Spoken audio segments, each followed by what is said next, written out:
প্রথম 3 দিন যেভাবে বাংলাদেশ ডমিনেন্স দেখিয়েছে, প্রথম 3 দিন পারফর্ম করে যেভাবে জয়ের সম্ভাবনা তৈরি হয়েছে বাংলাদেশের, চতুর্থ দিন প্রথম বল প্রথম সেকেন্ড থেকে শুরুর 3 দিনের চাইতে আরও বেশি সতর্ক থাকতে হবে। কেন বলছি আমি কথাটা? কোনোভাবেই অস্ট্রেলিয়ার ব্যাটিংকে এমন জায়গায় যেতে দেয়া যাবে না যেখানে বাংলাদেশকে 150 রান চেস করে জিততে হয়। এমন কোনো পরিস্থিতি তৈরি হতে দেয়া যাবে না যেখানে অস্ট্রেলিয়ানরা কোনো একটা পুরো সেশন 25, 28, 30, 32 ওভার কোনো উইকেট না হারিয়ে সেশন শেষ করে। একটা মাত্র পার্টনারশিপ ম্যাচের পরিস্থিতি পাল্টে দিতে পারে। ক্যামেরন গ্রিন, অ্যালেক্স কেয়ারি 161, 4 উইকেটে আছেন। তাদের কত 39-40-এর পার্টনারশিপ, এখন 67 রানে পিছিয়ে অস্ট্রেলিয়া, বাংলাদেশ আপার হ্যান্ডে।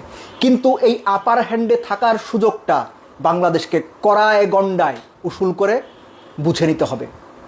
বাংলাদেশকে নিশ্চিত করতে হবে প্রথম 3 দিন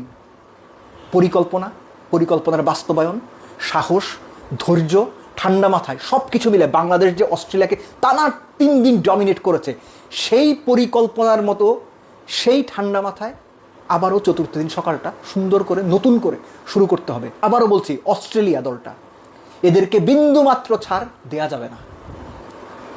আপনি কোনোভাবেই Pat Cummins, Mitchell Starc, Webster তাদেরকে রাইট অফ করতে পারবেন না। যেখানে বাংলাদেশের টেইল এন্ডাররা মিরাজের সহায়তায় 50 ওভারের বেশি ব্যাট করেছে, যেখানে 308 থেকে 426 পর্যন্ত বাংলাদেশ গিয়েছে মিরাজের ধৈর্য এবং দুর্দান্ত ইনিংস এবং টেইল এন্ডারদের ব্যাটিংয়ের কারণে, সেখানে অস্ট্রেলিয়া পারবে, এটা আমি কেন বিশ্বাস করি? সো অস্ট্রেলিয়া মনে করে চতুর্থ দিন প্রথম বল থেকে আবারও চেপে ধরার সুযোগ নিতে হবে। সবার আগে প্রশংসা করতে হবে বাংলাদেশের টেইল এন্ডারদের মিরাজের ব্যাটিংয়ের। এই যে হাসান, তাসকিন, তাইজুল, ইবাদত সবাই মিলে 50-52 ওভার ব্যাট করলেন, 426 পর্যন্ত নিয়ে গেলেন।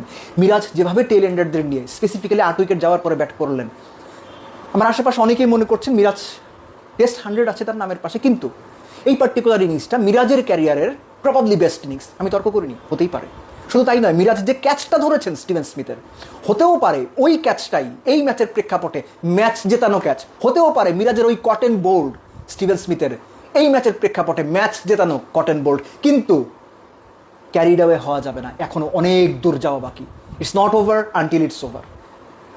যে পর্যন্ত নামের পাশে, বাংলাদেশের নামের পাশে বাংলাদেশ বিট অস্ট্রেলিয়া লেখা না উঠবে, সেই পর্যন্ত ম্যাচ শেষ না। সেই পর্যন্ত অস্ট্রেলিয়াকে রাইট অফ করা যাবে না।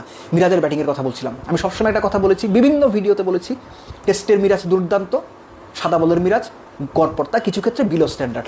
মিরাজ যদি, আবারও বলছি, এই নিয়ে কথা তৃতীয়বার আমি আলোচনাতে আমার কথাটা বলছি, মিরাজ যদি টেস্টে সবচেয়ে বেশি মনোযোগ দেন, হতেও পারে সাকিব আল হাসানের পরে বাংলাদেশের বেস্ট এভার টেস্ট অলরাউন্ডার হিসেবে বহু যুগ পর্যন্ত মিরাজের নাম টিকে থাকবে। মিরাজ কীভাবে চিন্তা করেন আমি জানি না। মিরাজের অস্ট্রেলিয়ার বিপক্ষে এই ইনিংস, সাহস, ধৈর্য, পরিস্থিতির সঙ্গে মানিয়ে নেওয়া, এবং একই সঙ্গে আমরা বলি না যে একদম মাটি কামড়ে পড়ে থাকা দৃঢ় প্রতিজ্ঞা, তার সব কিছু মিরাজের ইনিংসে ছিল। ব্রিলিয়ান্ট মিরাজ। 426 বাংলাদেশ করেছে, অস্ট্রেলিয়া এখনো 67 রানে পিছিয়ে, লং ওয়ে টু গো। এবং বাংলাদেশ সত্যিকার অর্থেই প্রথমবারের মতো অস্ট্রেলিয়ার মাটিতে টেস্ট জয় থেকে জাস্ট হাত ছোঁয়া দূরত্বে।